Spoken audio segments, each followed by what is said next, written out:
A lot of this isn't going to make sense to you, and I'm sorry about that. I'm just going to start at the beginning, with the house.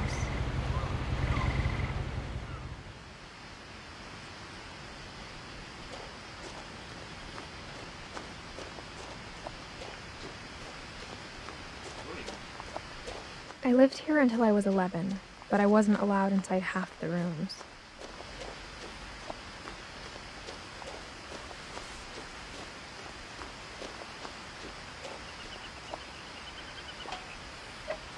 Inside the mailbox were bills from 7 years ago, marked urgent, open immediately.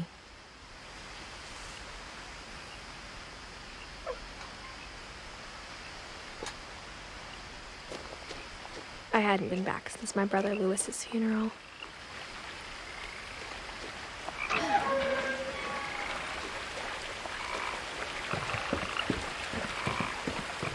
In her will, my mother left me a key, but didn't tell me what it unlocked. Maybe she thought I'd know, or she thought that the mystery would be enough to bring me back.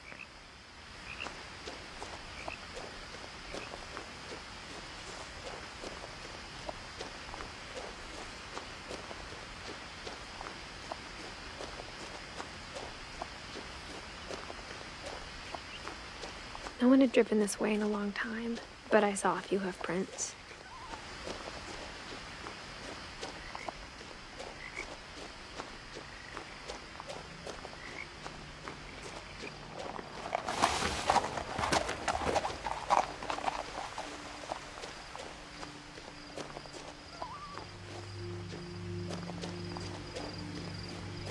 The truth is, even after I inherited the house, I never thought I'd come back to it. But now I had questions about my family that only the house knew the answers to.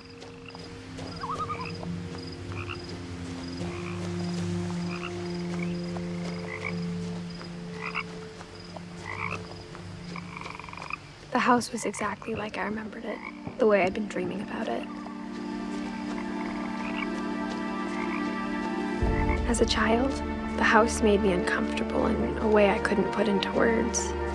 Now, as a 17-year-old, I knew exactly what those words were. I was afraid of the house.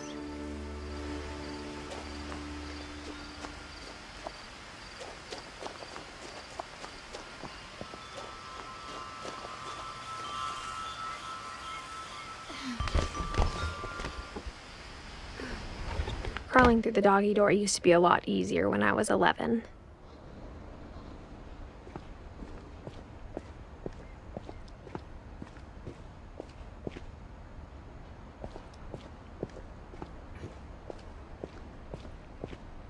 For the first time in years, I felt like I was home. But instead of a family, there were just memories of one.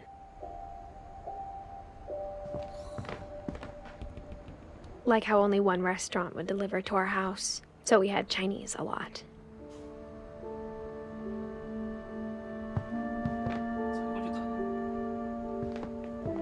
Or how after Lewis started working at the cannery, we all got sick of eating salmon.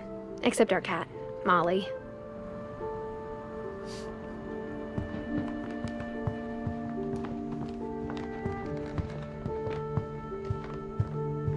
The table was still a wreck from the night we left. It was like a bomb had gone off, killing everyone but sparing the furniture.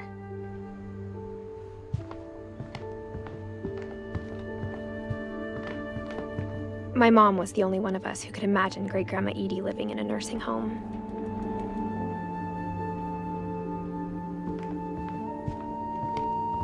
Nothing in the house looked abnormal. There was just too much of it, like a smile with too many teeth. Even the fireplace had a story. Edie told me the bricks came from the original house, after it sank.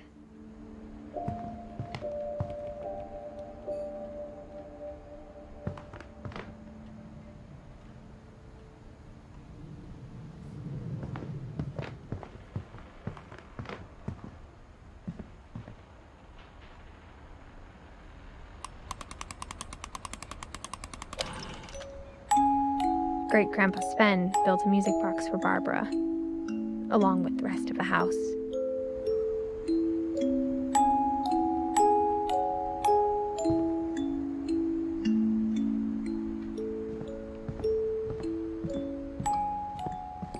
A lot of things got left behind in the whirlwind of that last night.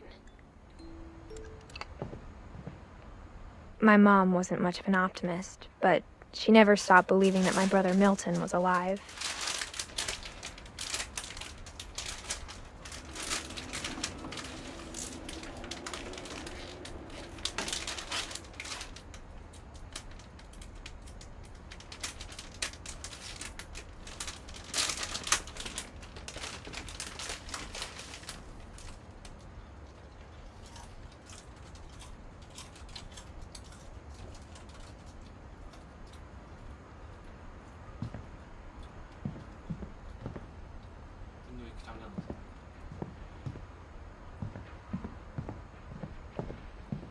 Mom always told me to stay out of the basement, so I wasn't too surprised when the key didn't fit.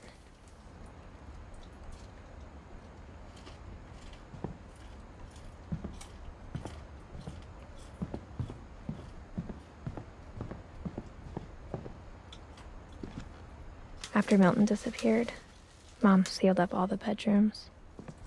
Then Edie retaliated and drilled peepholes.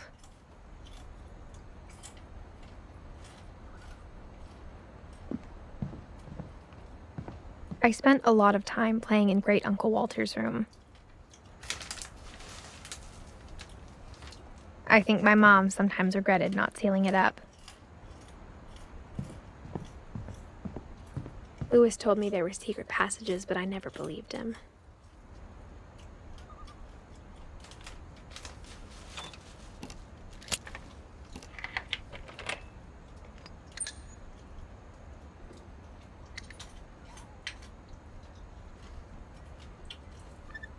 Turns out, my mom was really good at keeping secrets.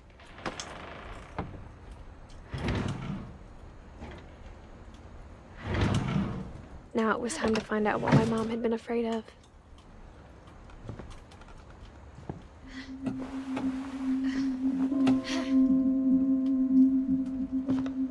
Reading this, maybe it sounds like I had a plan. From the paintings on the wall, it was clear my brother Milton had been here before me.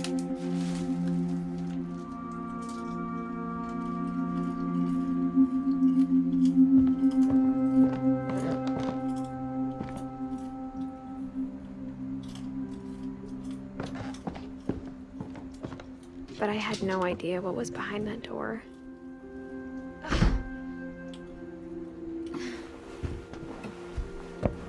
Just like I had no idea where all this was gonna lead.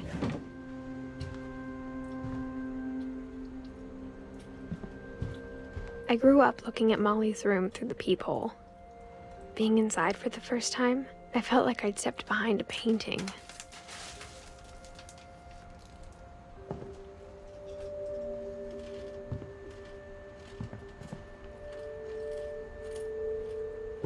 Molly's gerbil had a tiny bedroom with its own even tinier gerbil cage.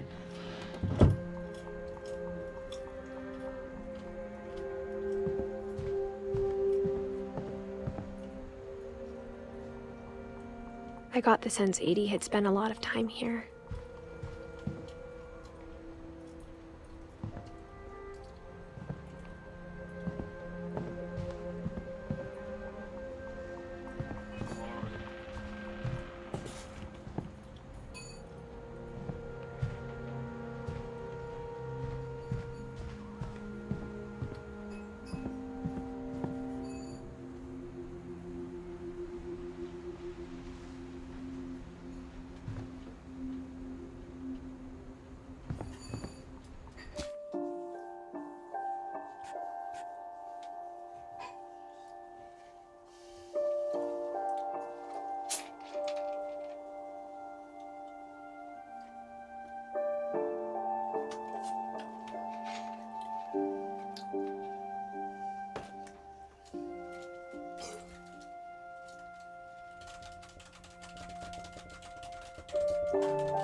before my mom sealed the doors.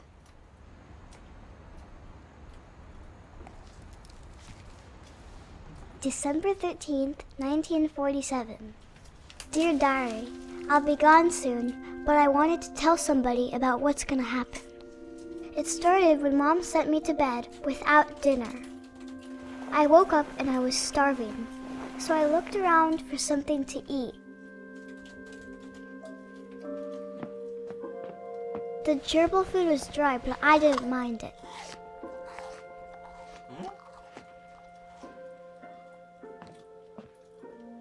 My Halloween candy was all gone. 애완동물 그거 먹은 거야?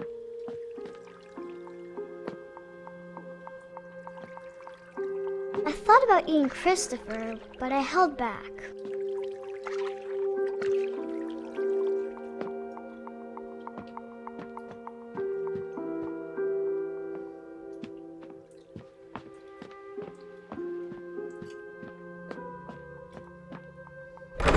Mom, can I come out now? Sweetheart, it's late. Go to sleep. 애를 왜 감금하고 있어?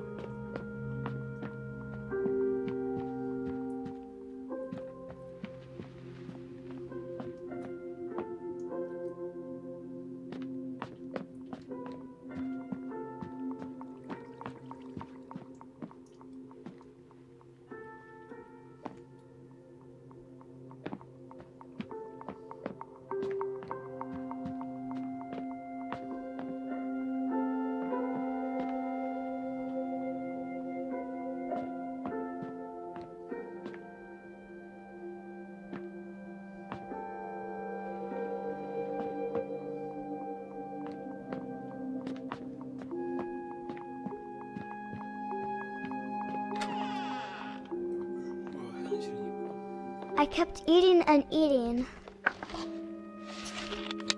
뭐 치약?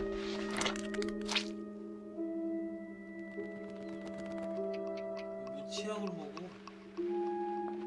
I ate a lot of things that night.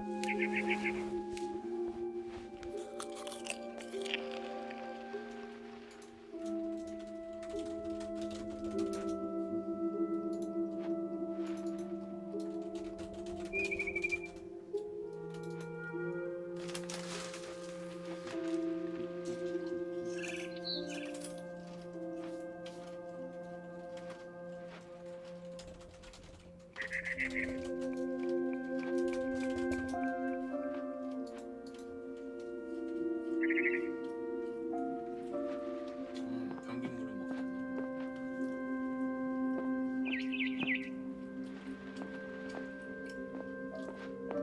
Then I heard chirping outside my window. It was a barn swallow going back to her nest. I reached out for her.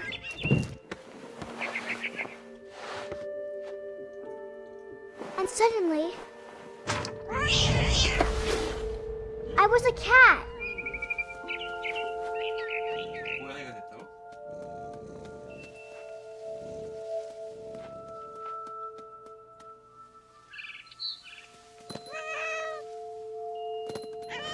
I tried to be quiet, but the bird was really scared.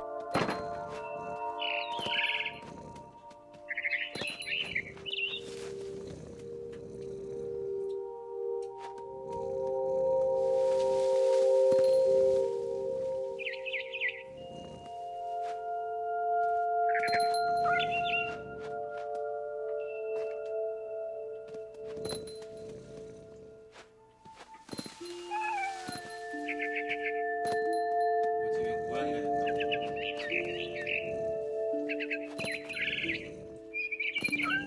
The babies were all gone.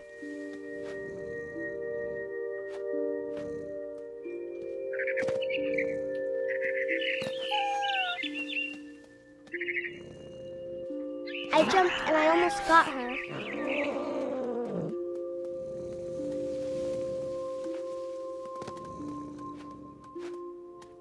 I could tell she was getting really tired.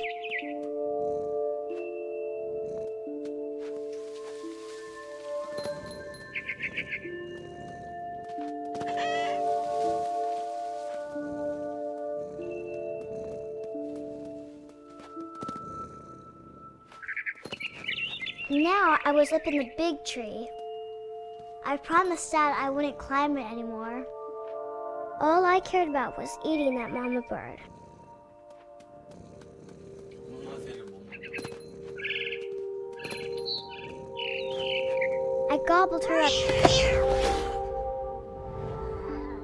And suddenly, I was an owl. First, all I heard was the wind. Then I heard little teeth nibbling in the grass.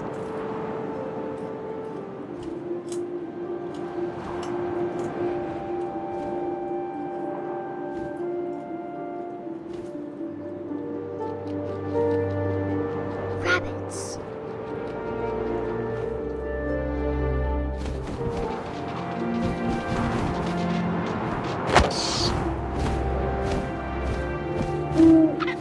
I imagined his face looking up and seeing mine through my talons.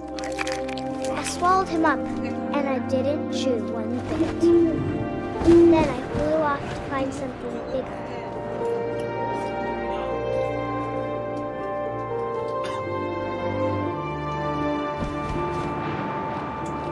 A mama rabbit.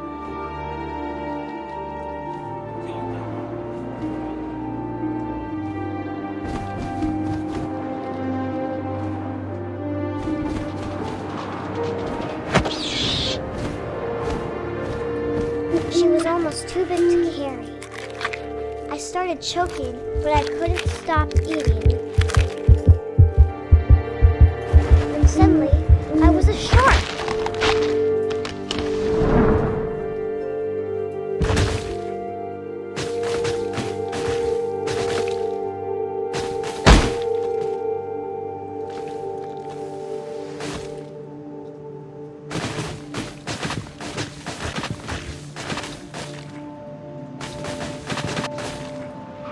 I rolled off a cliff and into the ocean.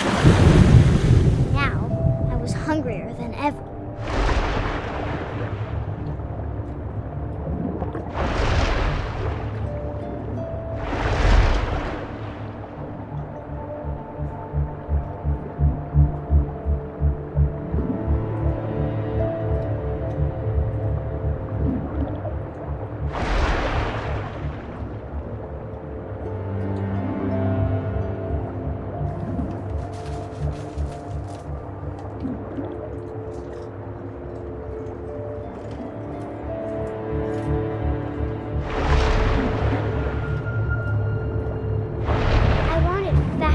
Juicy seals.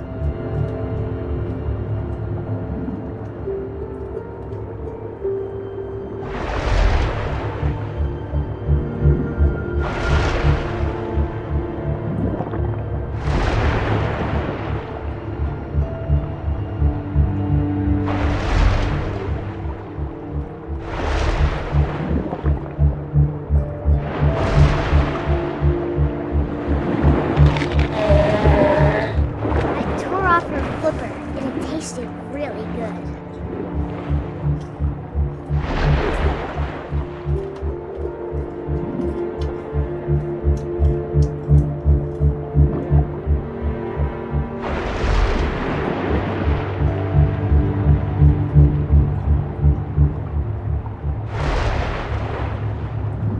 I grabbed on tight. Oh, but I was so hungry, I jumped out of the water. When I opened my eyes, everything had changed.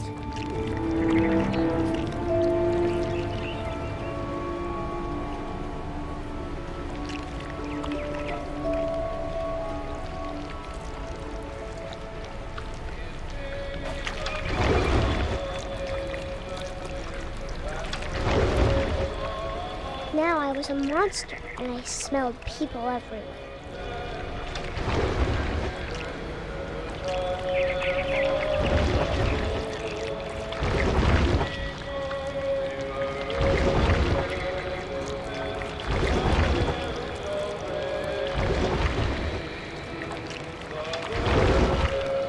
I was big, but I moved real quiet.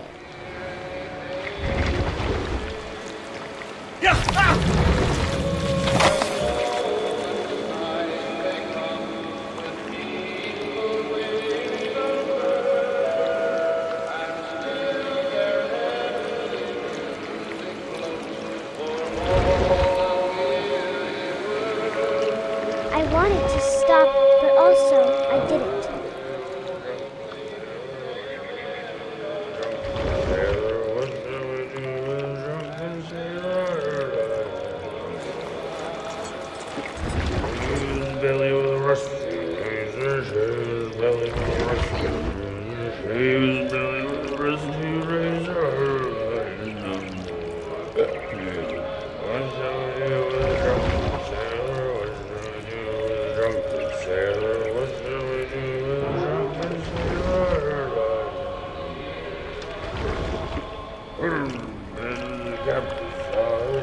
the last passenger, I was still hungry. And to cross the water, we smelled something new. Something I had to have, so I swam towards it.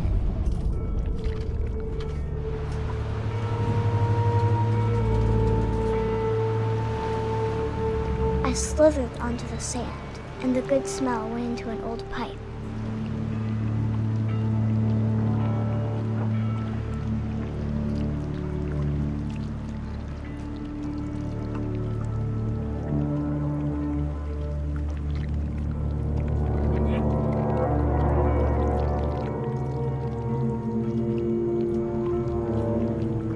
I got closer and closer.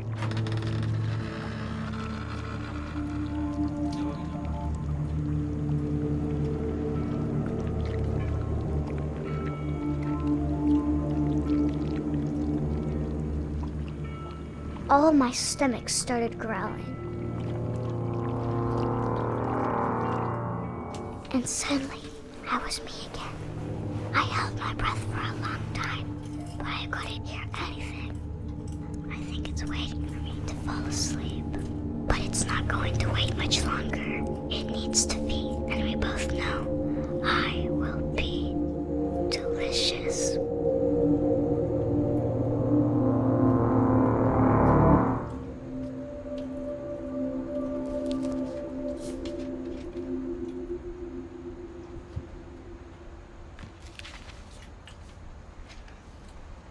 I'm not sure if I believed all of that, but I'm sure Edie would have.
I can't describe it, but I felt like some part of Molly was still here.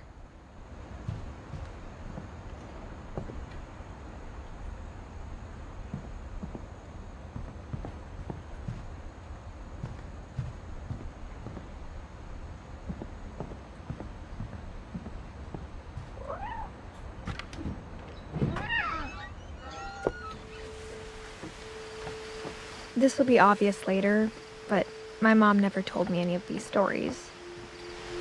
Edie would have, but Mom didn't like bringing up the past.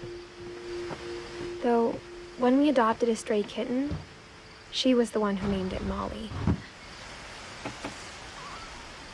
I spent a lot of time in Great-Grandma Edie's room.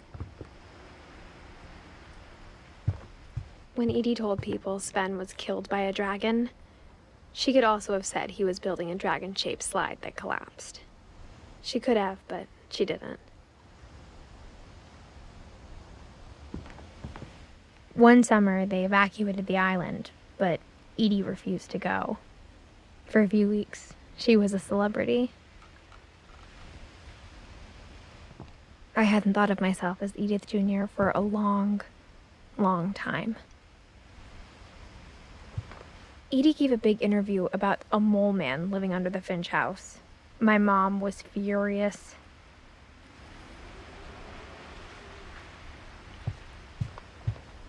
Her room was like a museum.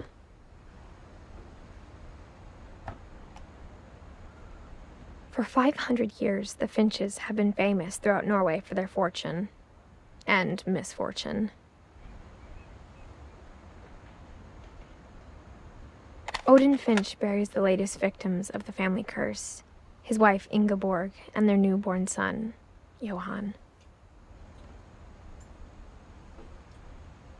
On January 7th, 1937, he set sail with his family and his house, hoping to leave the curse behind. But 40-foot waves off the coast of Washington send the house and Odin to the bottom of the sea. Odin's daughter Edie, with husband Sven and baby Molly, step ashore on their new home, Orcas Island. Odin Finch is the first to be buried in the new family cemetery. His daughter Edie is already dreaming of a new Finch house.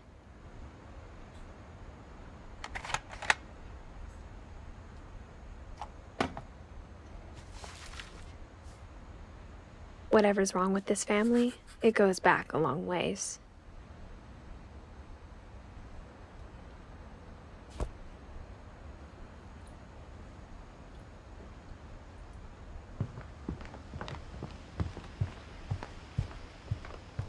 Even in her 90s, sometimes Edie seemed a lot younger than my mother.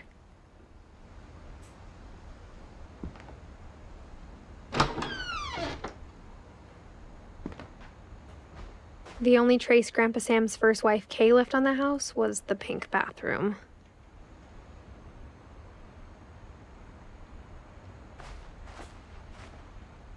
It was a pretty big trace.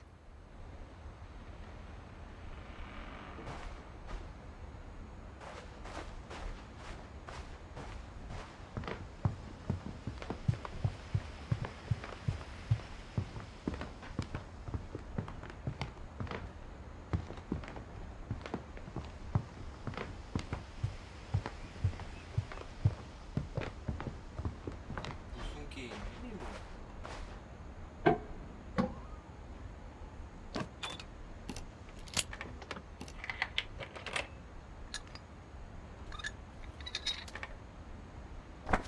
There's a secret in this bathroom. It's in the last place you would look.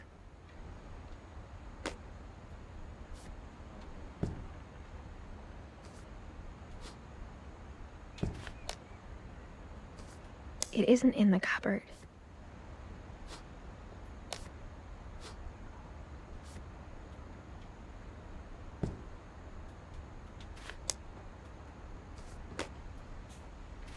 It's hidden in this book.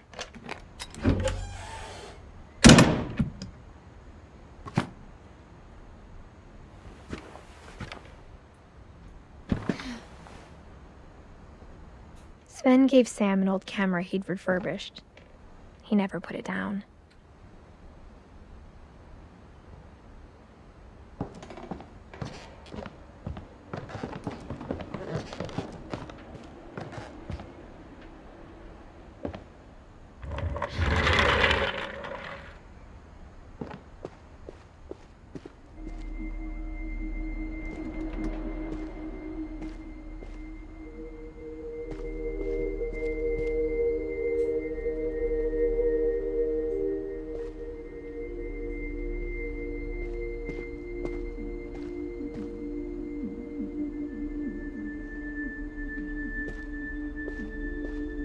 I knew Grandpa Sam had a twin, and that he never talked about him. I guess my grandpa didn't like history any more than my mom did.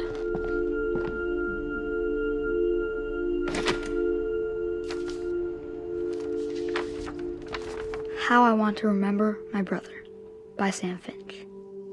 The thing I remember is that when he made up his mind, that was it.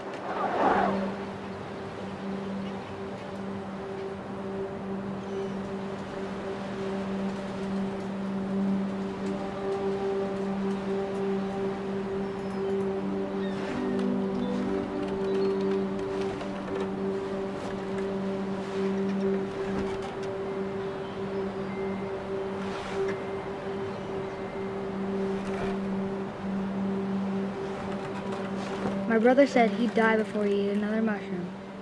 And he did. At Barbara's funeral, we swore we'd never be afraid again. And he wasn't. I think Calvin always wanted to fly.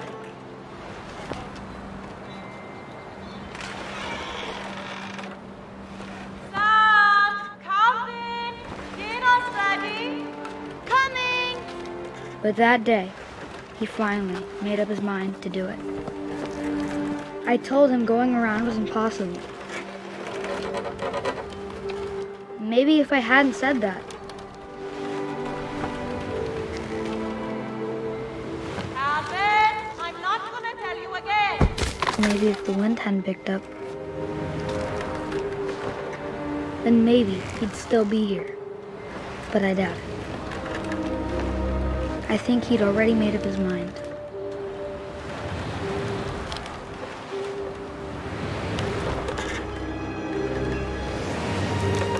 That's what I want to remember about my brother.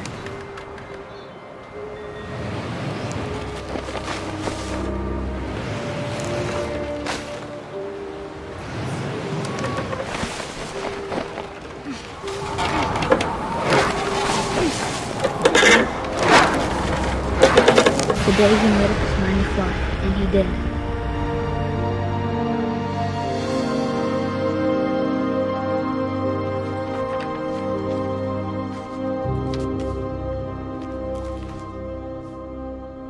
Calvin's story felt strangely familiar. When I was younger, I remember trying to do the exact same thing.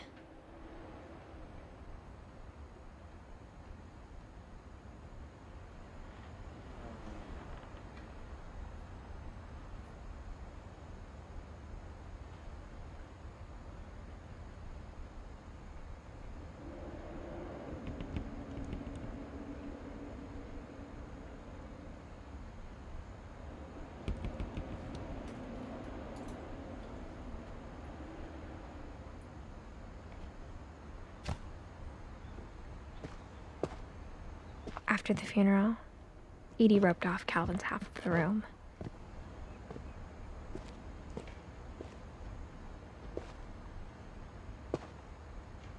Mom said Grandpa Sam enlisted at 18 and never set foot in the room again.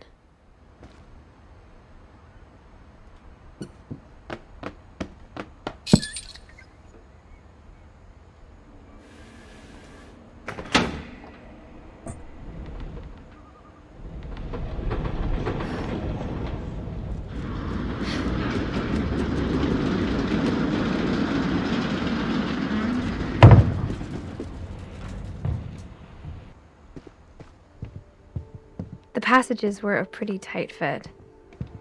They'd obviously been built for smaller hands and bellies.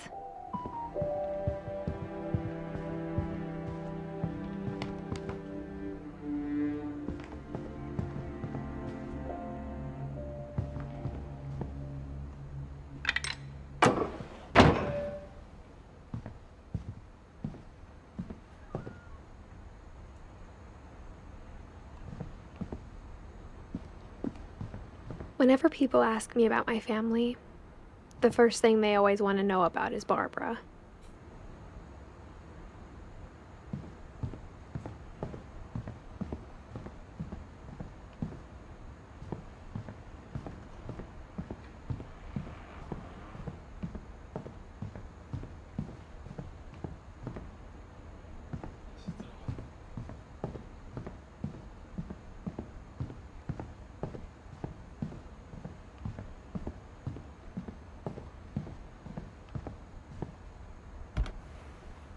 As a kid, I just assumed every house had peepholes and sealed rooms you weren't allowed inside of. My Grandpa Sam spent 7 years sharing a room with his dead brother, Calvin.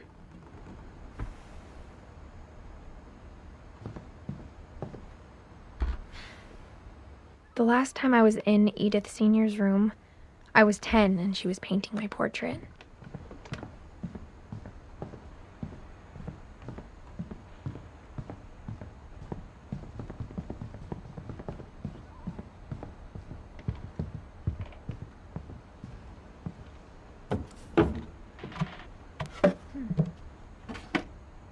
Growing up, I always thought of Barbara as a child star.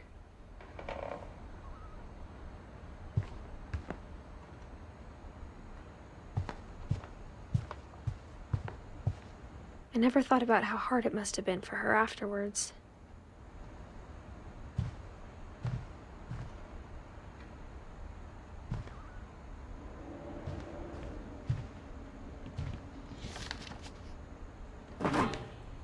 Of all the stories people wrote about Barbara's death, I'm surprised Edie saved this one.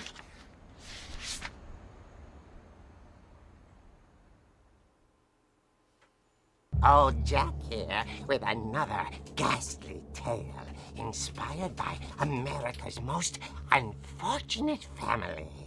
I'm calling it The Surprise Ending of Barbara Finch. As a child star, Barbara was famous for her scream. Now at 16, she was all washed up. A has-been. But in a lucky break, she'd been asked to perform her signature scream at a local convention for monster movie fans. It was just the boost her career needed. Unfortunately, her scream hadn't aged well. Getting better. I think you just need the right motivation. Her biggest fan and current boyfriend, Rick, was about to demonstrate when... Now that was a great scream. It was Barbara's father, Sven. He'd slipped into a table saw and had to be rushed to the emergency room. So Barbara got stuck babysitting her youngest brother, Walter.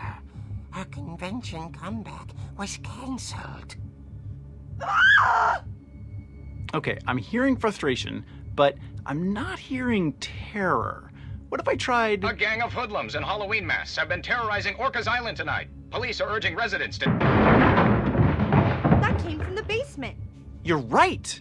Also, I loved your delivery on that. Why is your basement door locked? Because my dad likes making puzzles and secret passages. There's a key hidden in the music box. The secret is to keep winding and winding until finally the key pops out. Thanks, babe. I'll be back in a sec. 20 minutes later, Rick hadn't returned. So Barbara went to look for him, right on cue.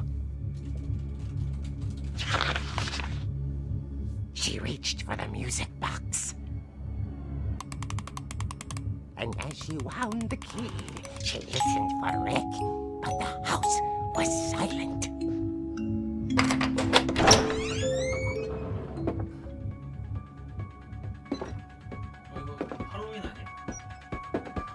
She found Rick's crutch and imagined the worst.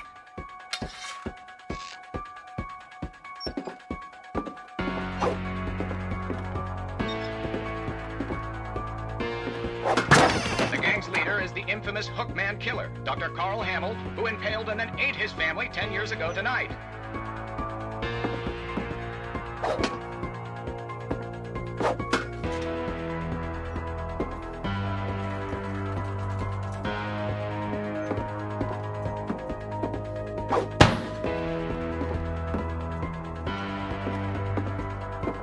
The old fridge rattled and grew still. Oh dear! Oh! Rick? Barb, relax. I was just trying to scare you to help you find your scream. Well, I'm not scared, Rick. I'm furious. Then act furious. All I'm getting from you now is that you're hurt and confused and you're... She threw him out, but she kept a little something to remember him by. Barb, have you seen my other crutch? And she was still holding it when she fell asleep watching the late picture show. Hours later... Barbara! Walter, what's going on up there? Ah! Okay, I'm coming up, but if this is a trick, you're dead, Walter.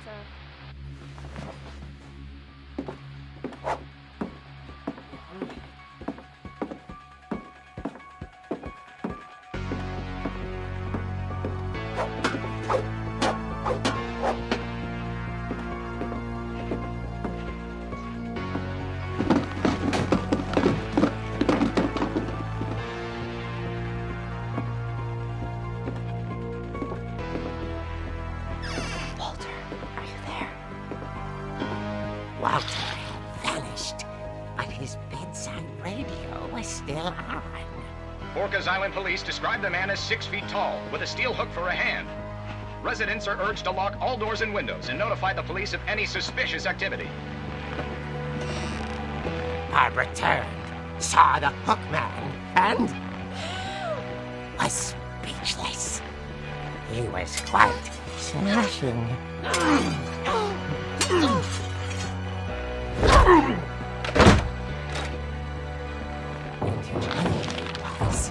He couldn't get enough of Barbara. Okay, Barbara, there's gotta be another way out of here. That night, she played her part beautifully.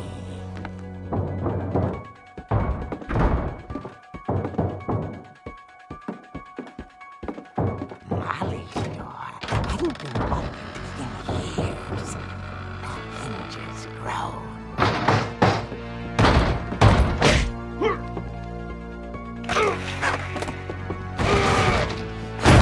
He wasn't moving, but she sensed the story might not be over yet.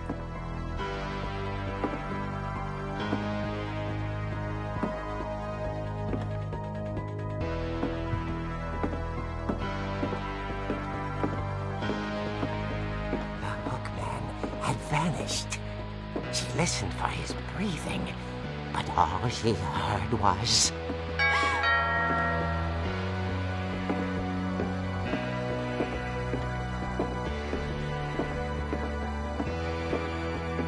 At the door, she heard whispering. It was coming from inside the house.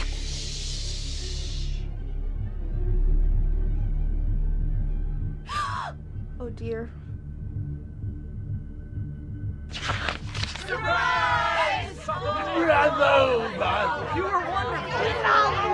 monsters had come to surprise her.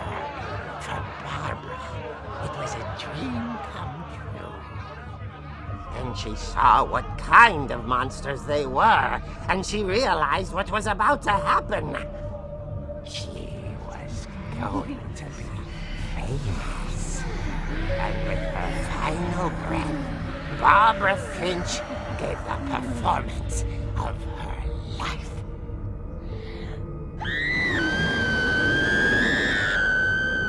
I wasn't there myself, but I hear Barbara was magnificent. Poor girl. She had a taste for stardom. But unfortunately, so did her fans. Of course, the police blamed it all on poor Rick, who disappeared the same night. And little Walter? Hiding under his bed the whole time. He took it all pretty hard, but that's another story. As for Barbara, tucked inside the music box is all they ever found of her. Her ear. Now that's what I call a real eerie tale.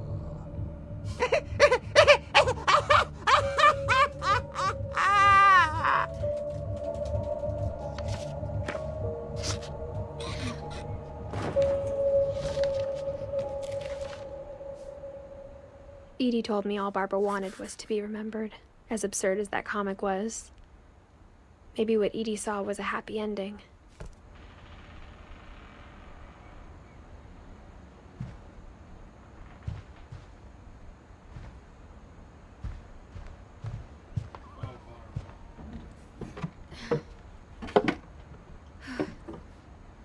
I guess now I know why Mom didn't like me playing with the music box.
Mom said the basement was off limits, unless I wanted another tetanus shot.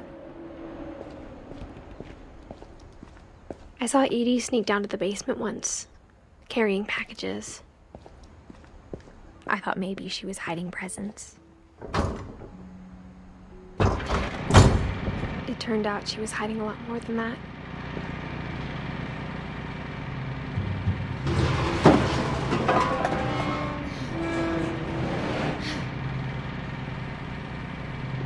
I remember asking Mom once about where Walter had gone. She said after Barbara died, he got as far away as he could. If there's a pattern in all these stories, I think it's that none of us has gotten very far.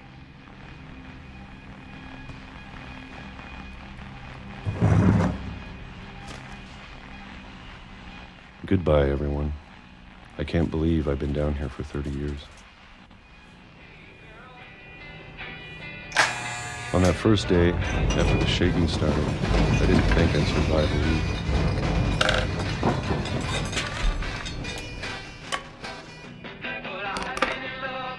But after a few days, I settled into a routine. That's what kept me sane. Having a schedule, living for today. I always expected to be dead tomorrow. But if you wait long enough, you get used to anything.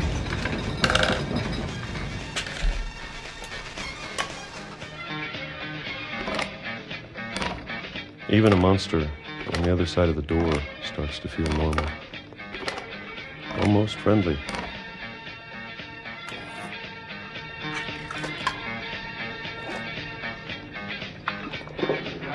And then one day, everything just stopped. Whatever that thing was, it was gone. Maybe it got tired of waiting. Or maybe I just got tired of being afraid.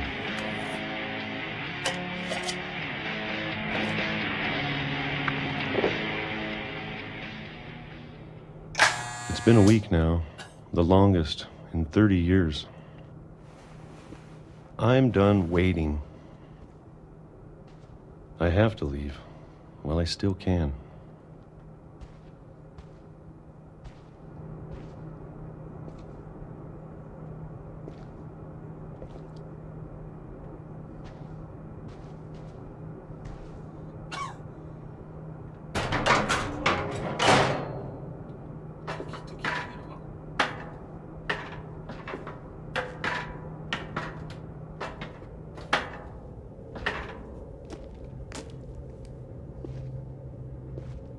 I know it's out there, somewhere.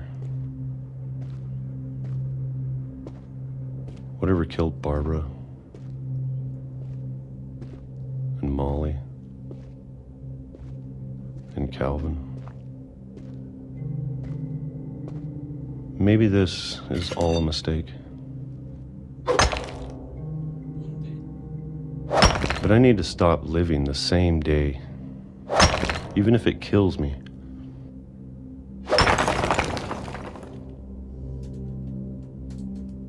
Whatever's out there, I want you to know I'm ready for it. I'm going to appreciate all of it, especially the food. I don't mind if I only have a year left, or a month, or a single week. I'd be happy with one more day. I can already imagine the sun on my face.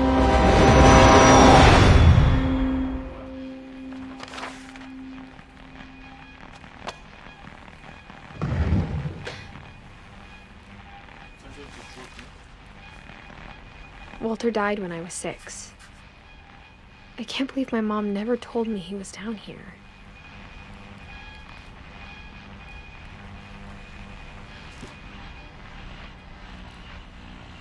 I'm sure my mom was trying to protect me.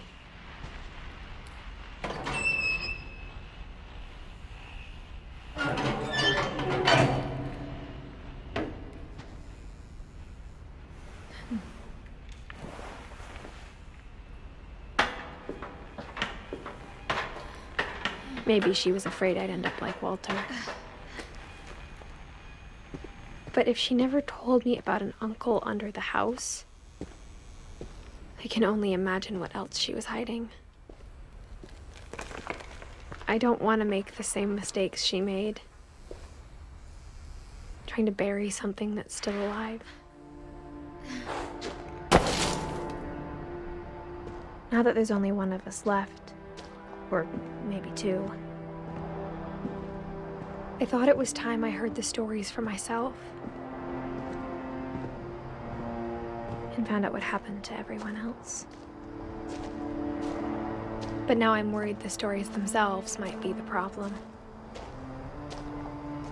Maybe we believed so much in a family curse, we made it real.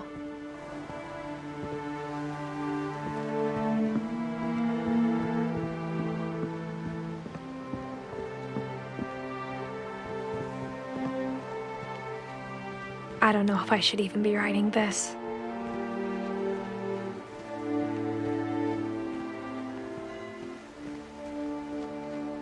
Maybe it'd be better if all this just died with me.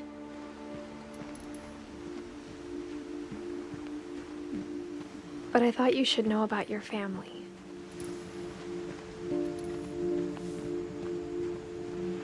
And the history you're a part of.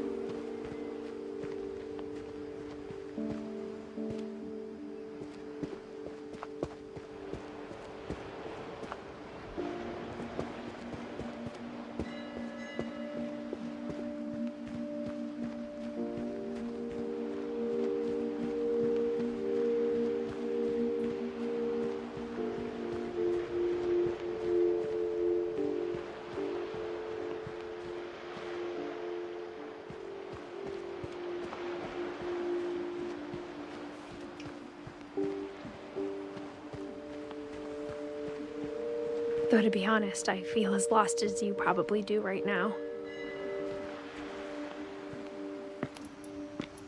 I think the people in these stories believed them, for what that's worth.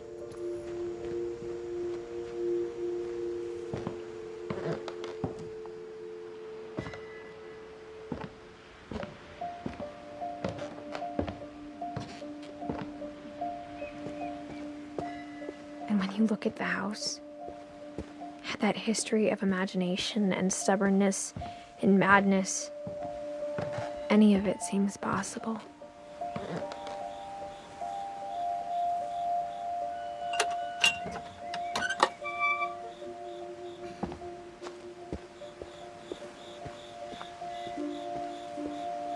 I think we've been surrounded by death for so long, we've just gotten used to it. What kind of family finishes building a cemetery before starting the house?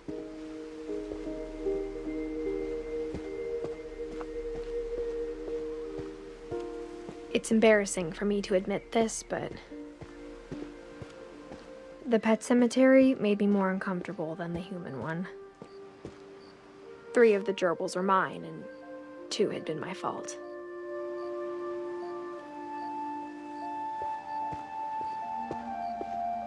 Sven built the house, but it was Edie who designed the cemetery. I'm sure Odin's monument had been Edie's idea. My mom was always trying to move on, but for Edie, the past never went away. She could see it poking out of the water at low tide.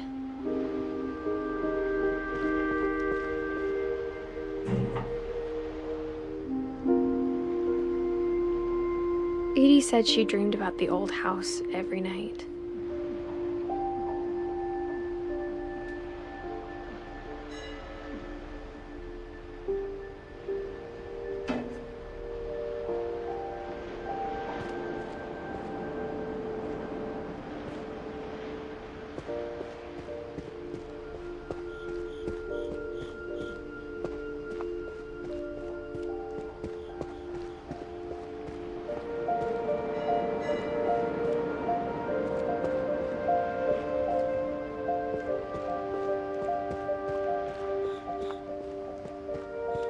Edie's side was always easier for me to understand.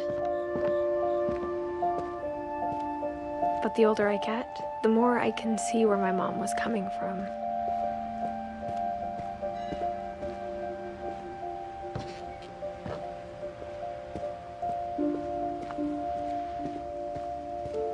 There's so many things I wish I could ask my mom now. Part of me thinks this is what she wanted all along. For me to come back someday and find everything out for myself.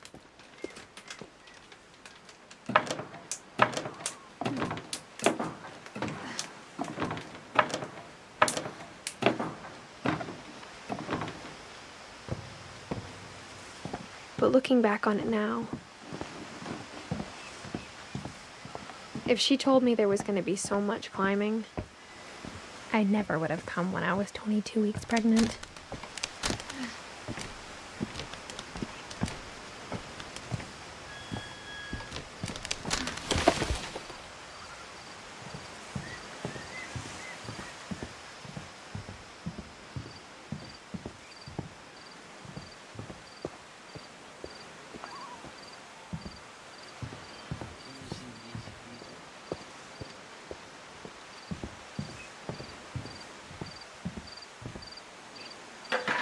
I never met Grandpa Sam, but I think he and my mom had a lot in common.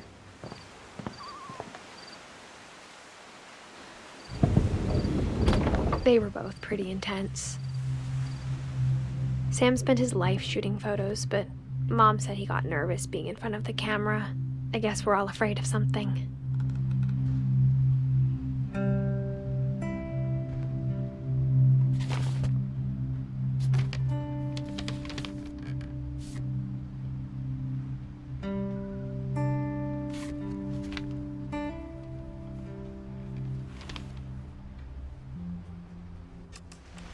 Dawn, I promise, you'll never forget this weekend.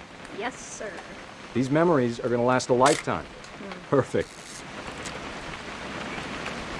It's gonna rain the whole weekend, isn't it?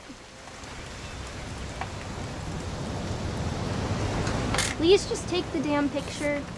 Hey, language.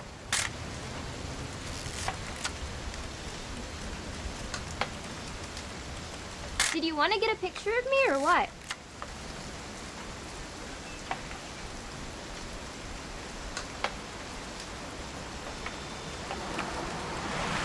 I will never forget this weekend, Dad. That's the spirit. Okay, got it. I'm gonna take some pictures, okay? Just be careful. That camera's older than you are. Aw.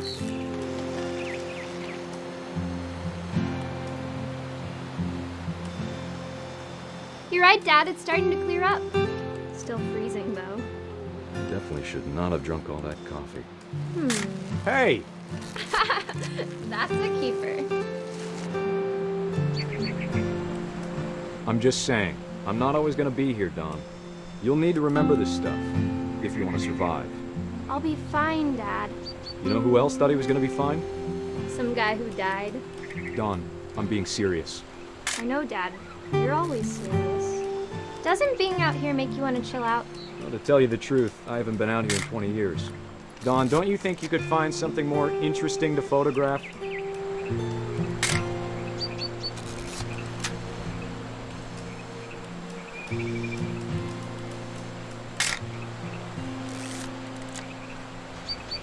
Last time I was with my brother Calvin. Man, that was a great trip. Dad! Good eyes, Dawn.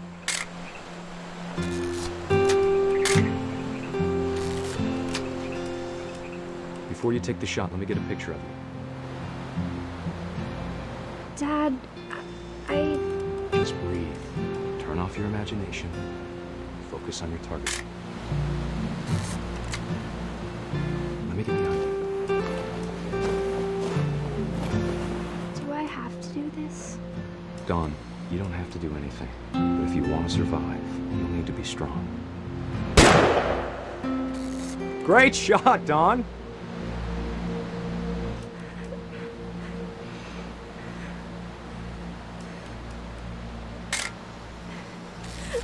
I'm proud of you, Dawn. Always remember that, okay?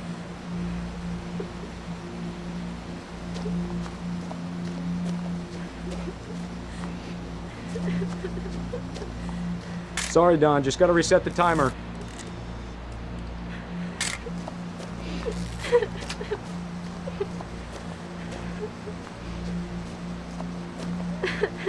Dad, it's twitching. I think That's it's totally some- normal, Dawn. Just focus on the camera. Try not to think about— Dad!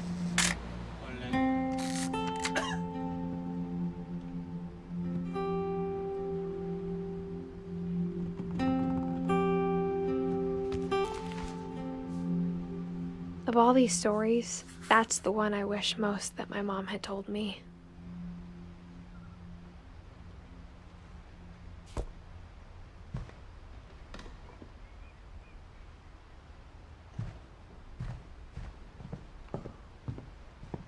Instead of hiding from death, Sam seemed to go out of his way to meet it.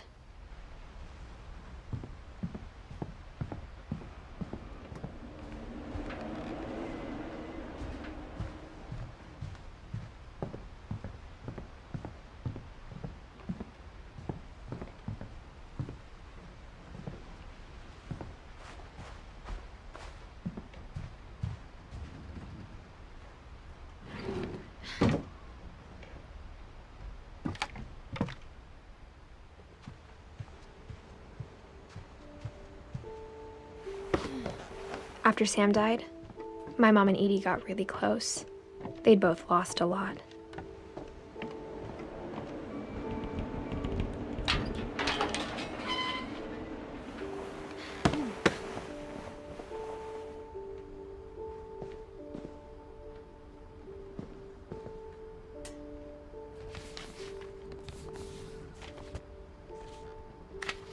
Dear Kay, do you remember the way Gregory used to laugh when he thought he was alone? Like something funny was happening, but only he could see it.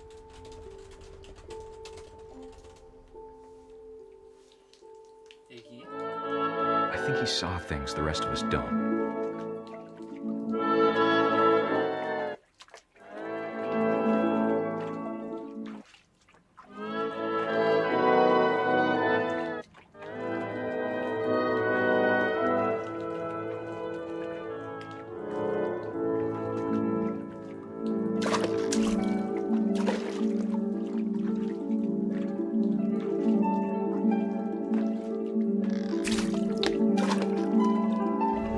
Time's over, Gregory. It's time to...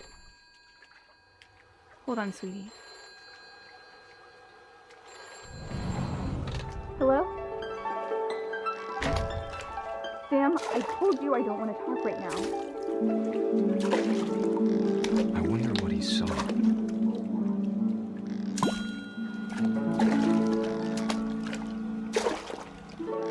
What his world was like.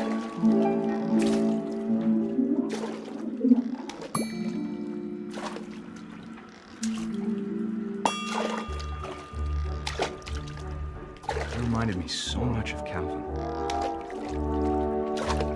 Lost in his imagination.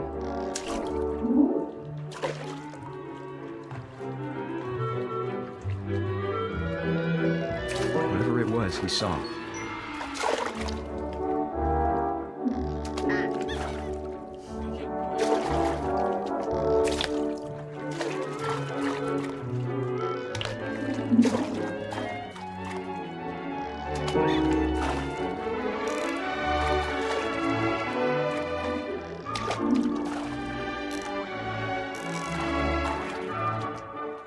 Sure made him happy.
slipping away.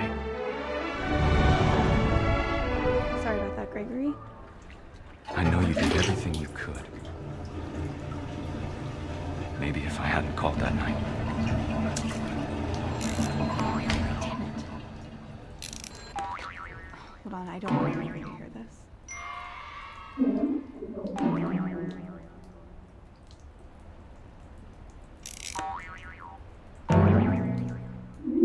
I wish he could have told us about the world he saw.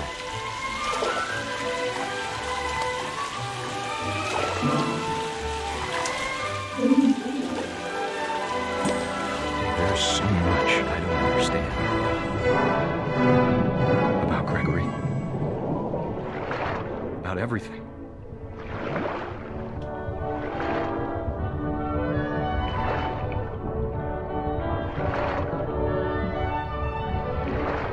But I know what happened wasn't your fault.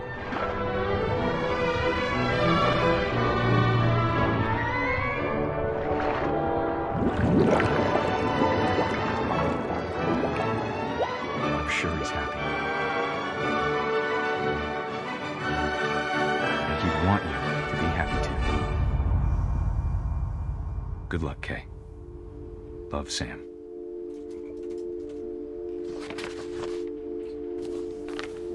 뭔 스토리야 대체?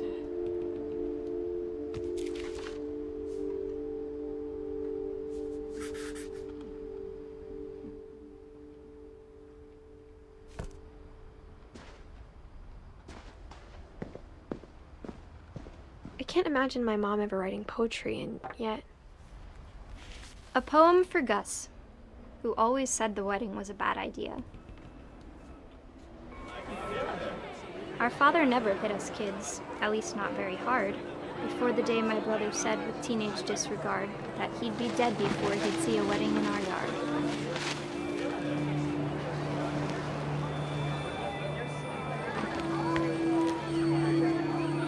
My father made him come, of course, but Gus stood far apart, just flew his kite and bottled up the storm inside his heart.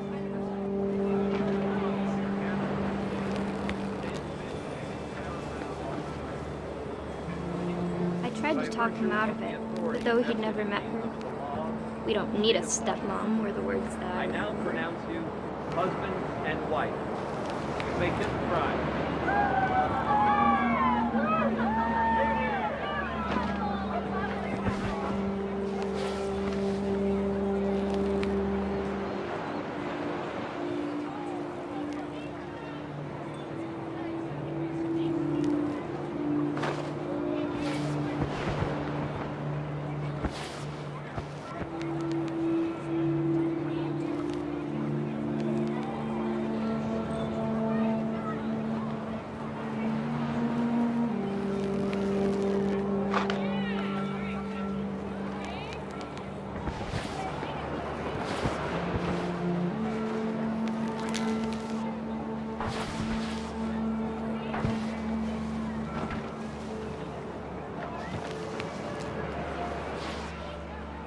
When the time for photos came, Dad ordered him to come here. But Gus declined and as a sign held up his middle finger.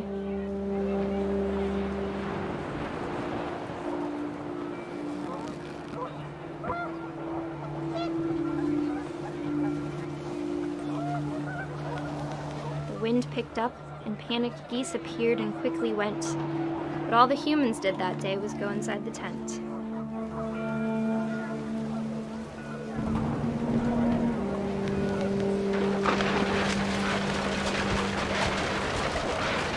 Rain came down in buckets then, but no one seemed afraid that nature might destroy the tent our dad had crudely made.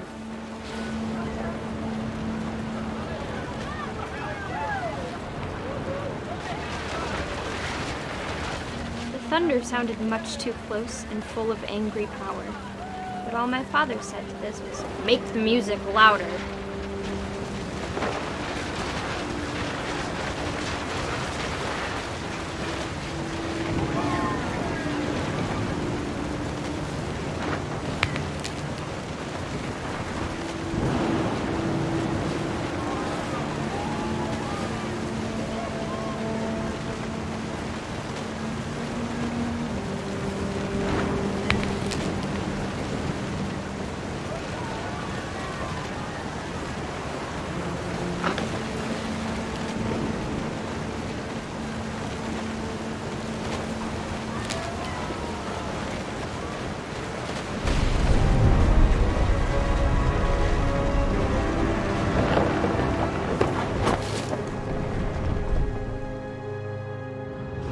I wish that I could truly say I thought about you on that day.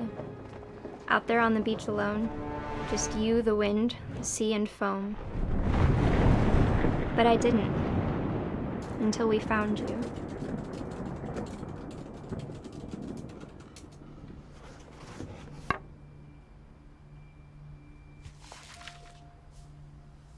She never talked about him, but Mom told me once if I was a boy, they were going to name me Gus.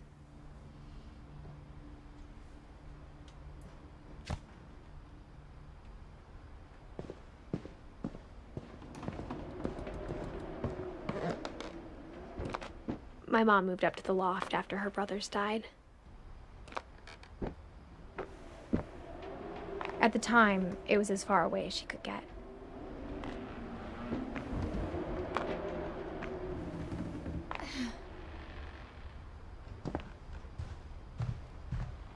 She spent a summer building houses in Calcutta, where she met my dad, Sanjay.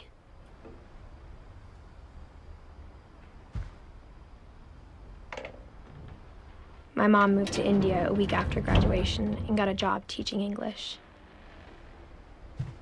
Religion was another thing my mom never talked about, but I think it helped her a lot after her dad died. Lewis was born a year later. When my dad died, I don't think Mom knew where else to go. I'm sure Edie was happy to have her back. The house had to get a little bigger, but Edie was used to that.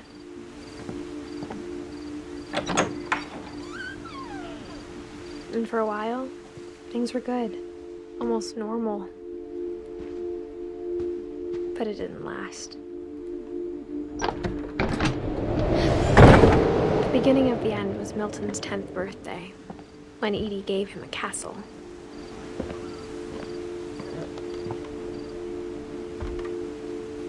After Milton disappeared, the only thing he left behind was a room full of paintings.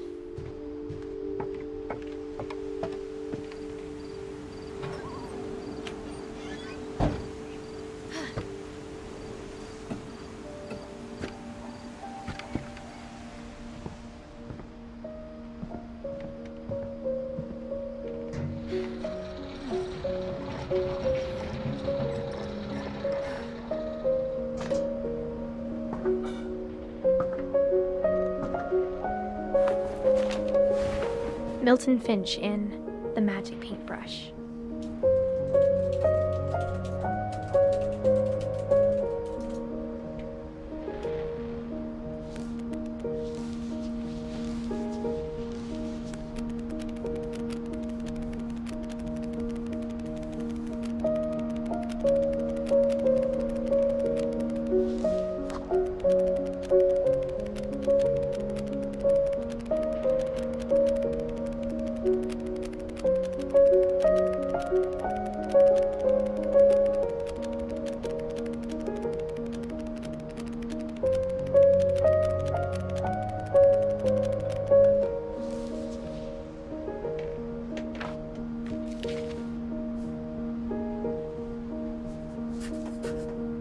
I was 4 when Milton disappeared.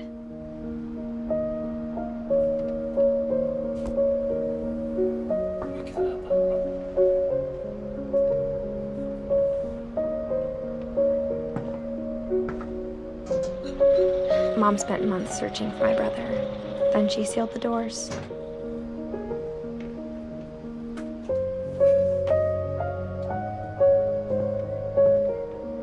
Whatever Milton had found in the house, Mom didn't want it getting out.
Mom definitely blamed Edie, but I think Louis blamed himself. After he graduated, he just spent more and more time in his room. Until Mom got him a job at the cannery.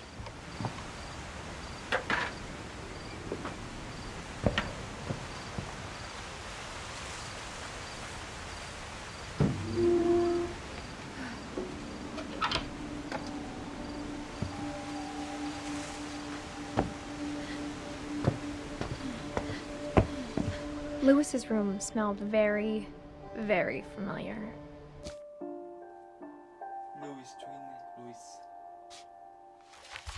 That part of him lived on.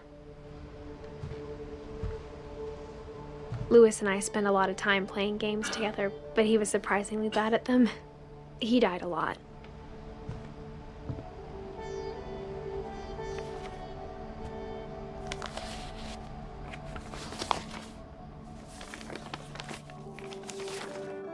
Dear Mrs. Finch, as Louis's psychiatrist, I can understand your desire for an explanation.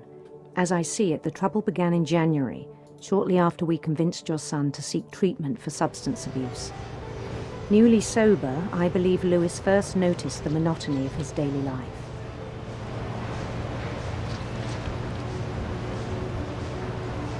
He kept working at the cannery.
But he withdrew part of himself.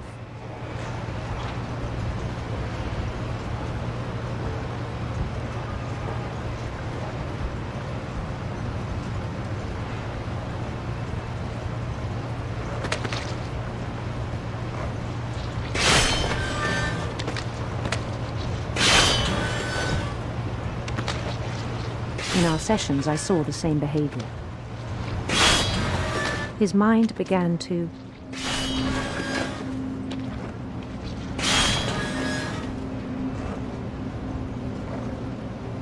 wander.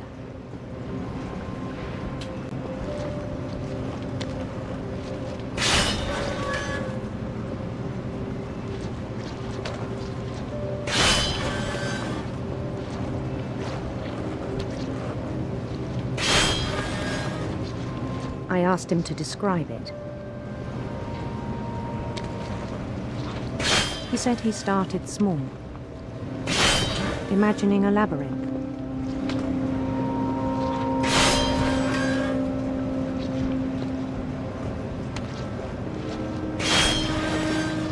He'd feel his way about. Then something moved. Bats. And toads.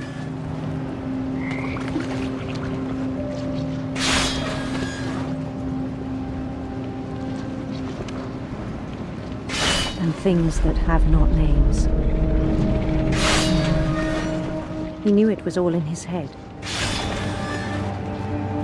But he took it very seriously. I had hoped he'd find himself.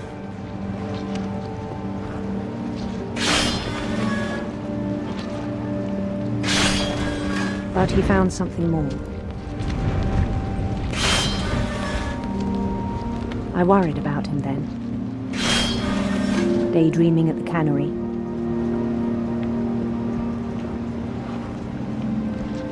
I spoke with his boss. But he said Louis had become a model employee. Methodical, tireless, focused. Like a whole new Lewis. So I let him go on.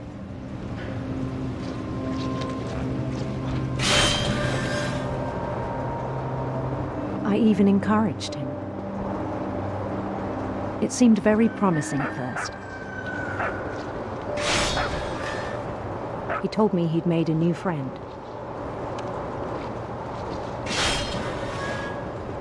On the edge of a city he named Lewis Topia. He built the city up slowly, brick by brick. Then he made musicians.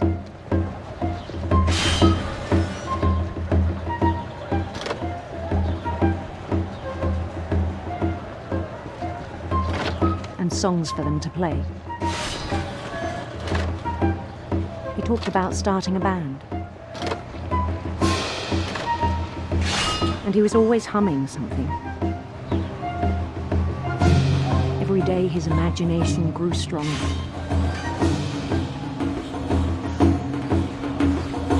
He no longer spoke at the cannon, but his chopping was as reliable as ever. Then one day it struck him that all the cheering crowds, even the stones under his feet, were all in his imagination, so he could do whatever he wished.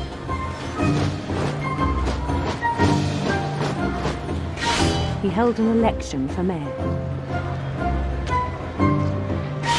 And he won. They begged him to stay, but his mind was already wandering. It became a game for him.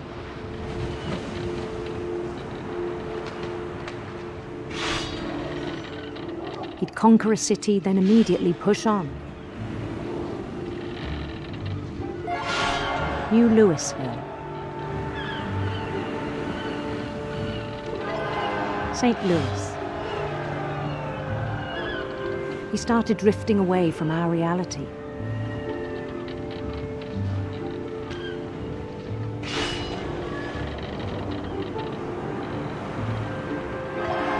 Minneapolis, until one day he forgot to go home from the cannery. Even as his mother pleaded with him, part of Lewis kept sailing on.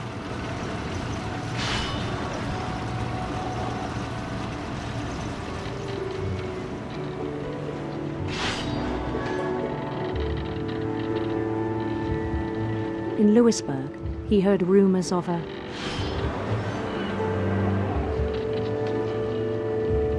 handsome queen.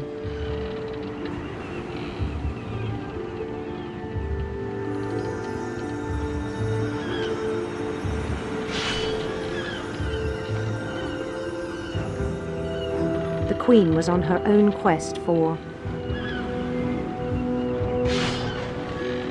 radiant rainbows.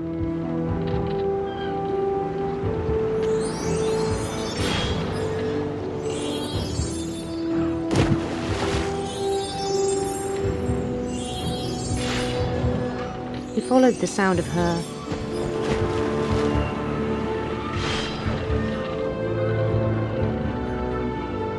electric sitar.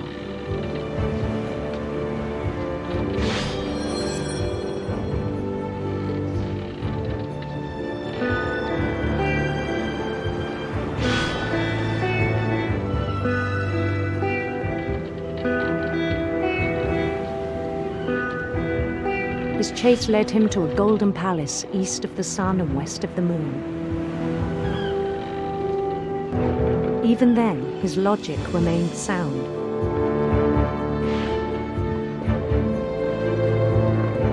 He knew the world was all in his imagination.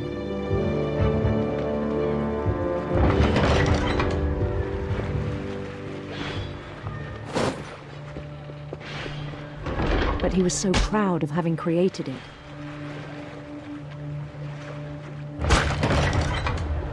In his own eyes, he'd become something greater than a king.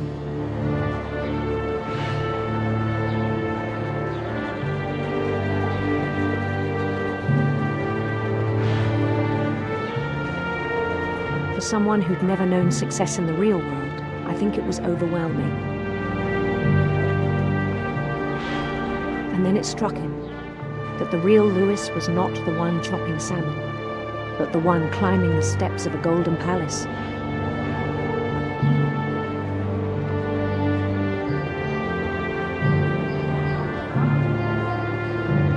My imagination is as real as my body, he told me. It was hard to argue with him.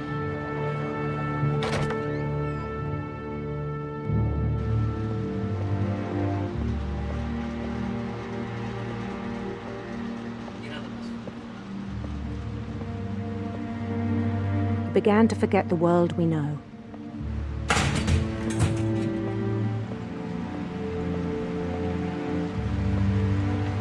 I think it pained him to remember Lewis, the cannery worker.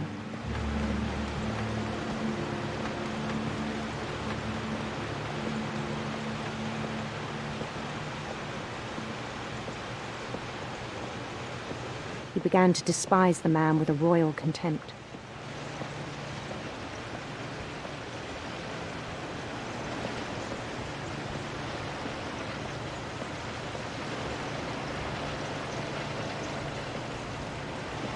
I still thought I could save him.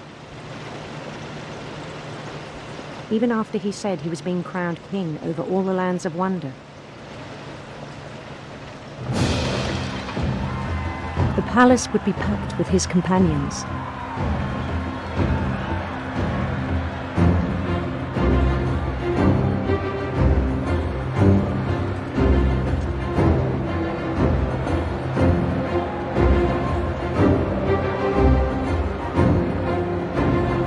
Including the wise Calico who'd insisted on inviting him.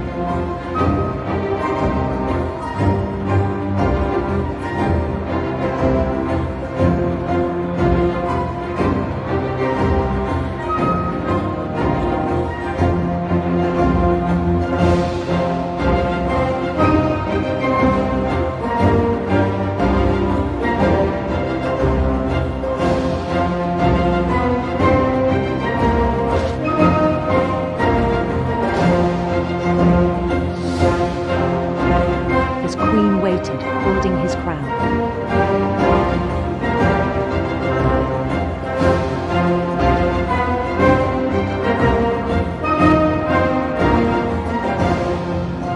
There was only one thing left to do.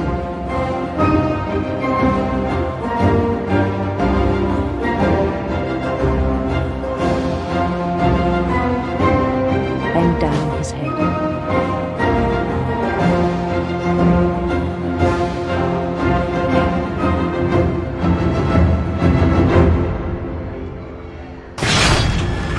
I think you know. Mrs. Finch, your son was a kind man who will be missed by all of us who knew him.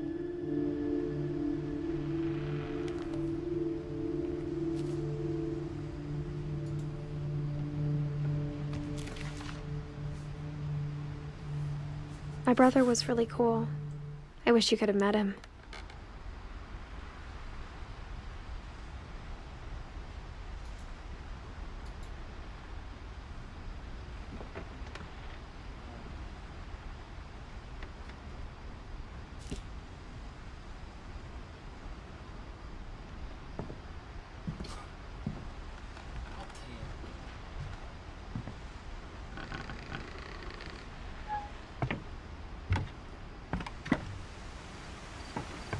On the way back from Lewis's funeral, my mom told me to start packing. She waited until the day before we left to tell Edie. I'm not sure if she wanted to make it easier or harder.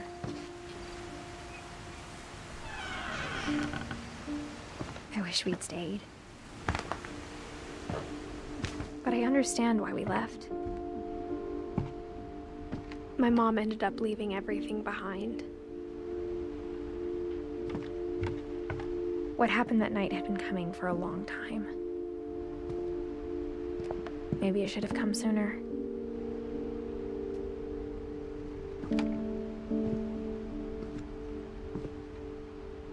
But it had to end one way or another. All that's left now is to tell you about that last night.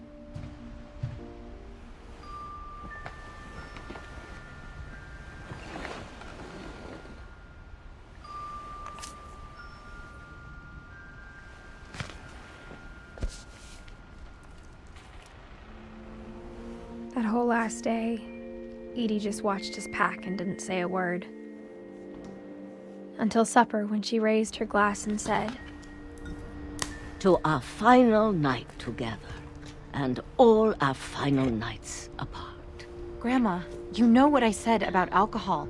Some of your medications are very Edith, specific. I left a present for you in the hallway. Why don't you go open it? The grown-ups have to argue now. I'm sorry, you're right. We're all leaving tomorrow. Let's just enjoy our last... I'm not leaving. Edith, you're excused.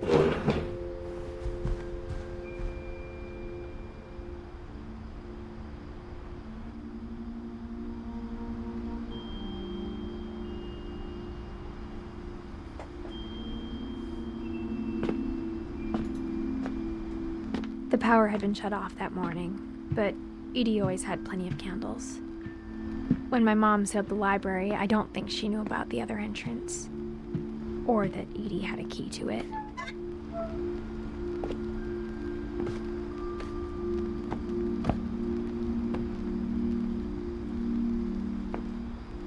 That thing you're afraid of isn't going to end when you leave the house. Edith has a right to know these stories. My children are dead because of your stories. I think it's best if Edith and I leave tonight.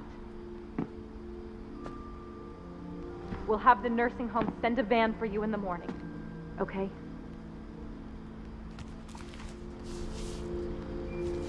Dear Edith, there's so many stories I wish I could tell you, but there's only time for one. This is about what happened on the night you were born. That night, the tide went way, way out.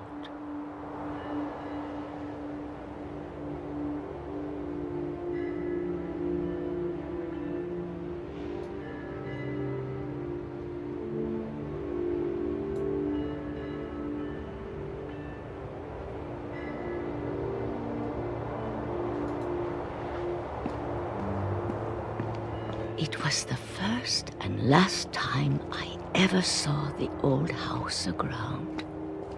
There'd been an earthquake out in the middle of the ocean. They called it the lowest tide in 1,000 years. God, it smelled awful. You know, I've seen that house every day of my life.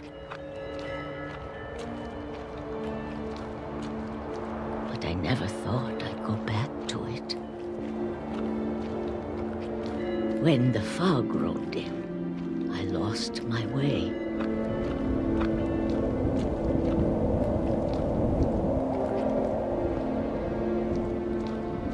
I got turned around.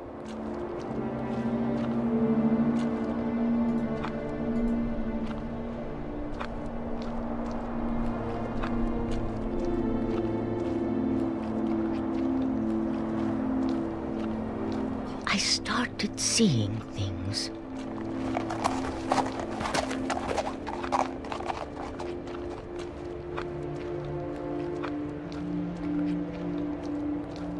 Things I'd forgotten had ever existed.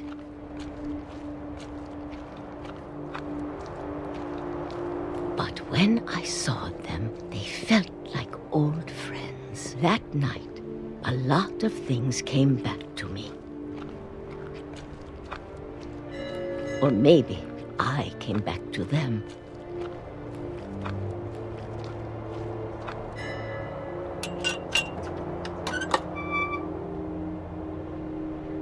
Things I can't explain, but that I need you to try and... Edith, what are you doing in here? It's mine. Edith! Mom, you're gonna rip it! Let go! I kicked and screamed, but Mom dragged me to the car. I never saw Great-Grandma Edie again. The next morning, the van came to pick her up, but she was already gone. After that, we moved around a lot.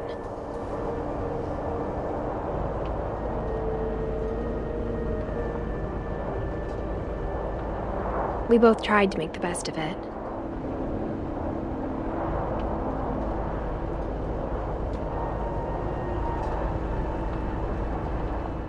A few years went by.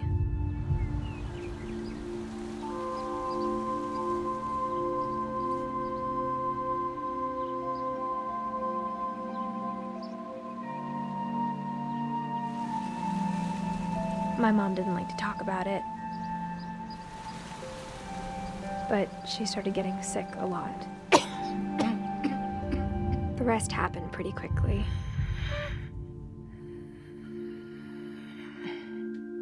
She got better for a while, and then she didn't.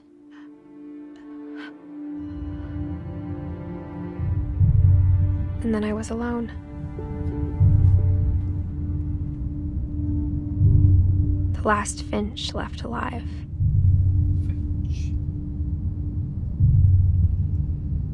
Until I found out about you. I'm still not sure what to tell you about all this.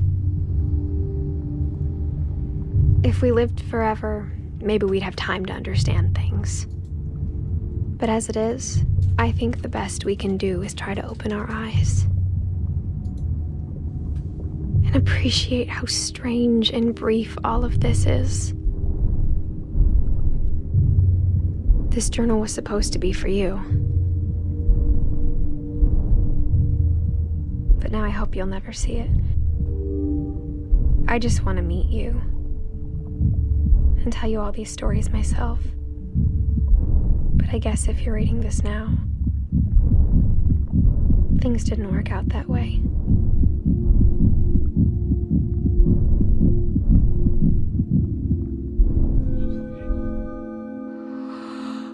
This is where your story begins. I'm sorry I won't be there to see it. It's a lot to ask, but I don't want you to be sad that I'm gone. I want you to be amazed that any of us ever had a chance to be here at all. Good luck.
트레일러 한번 볼까?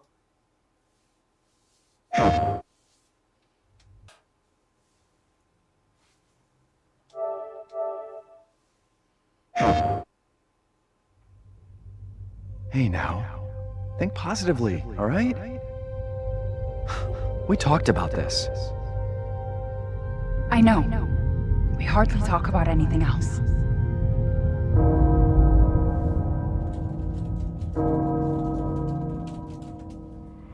Castle bell heralds danger. The bell tolls for us all. They're coming again.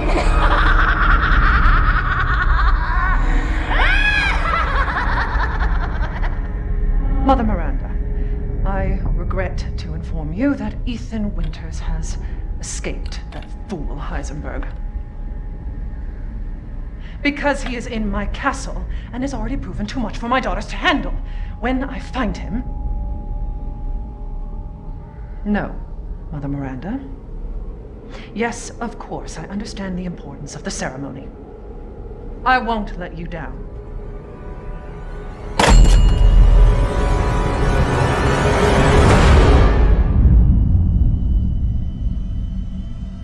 Can someone please tell me what the hell is going on here? No. The place is full of nothing but blood and death.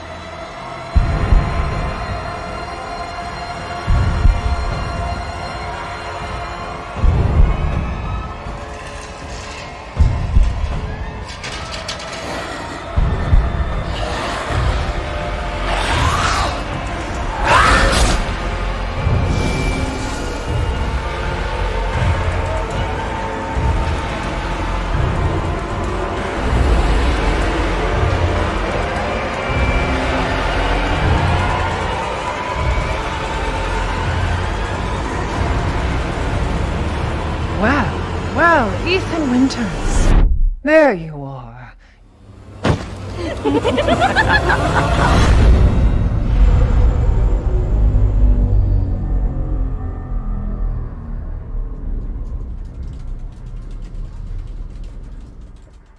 Who the fuck are you? Let's see what you're really made of, Ethan Winters.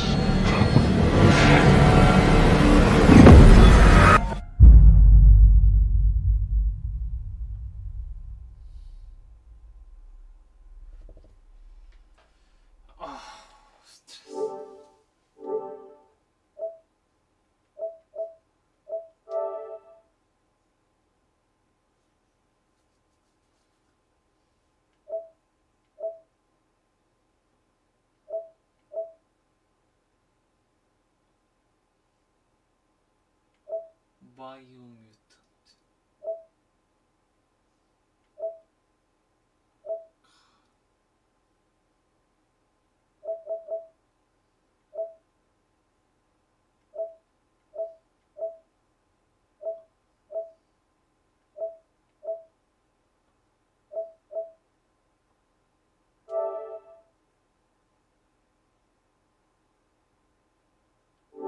굉장히 별로. 레전드 오브 마나.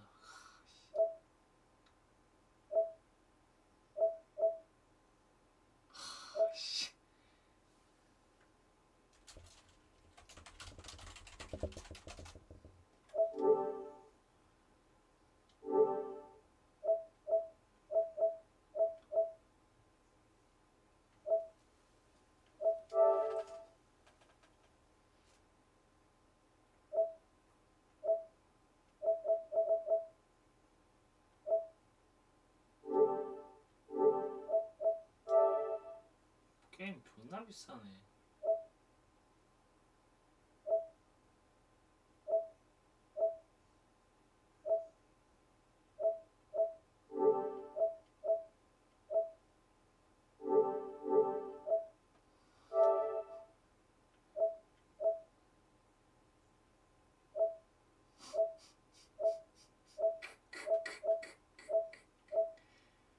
씨발 이거 댄스 게임인가 보네. 아이바스.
오!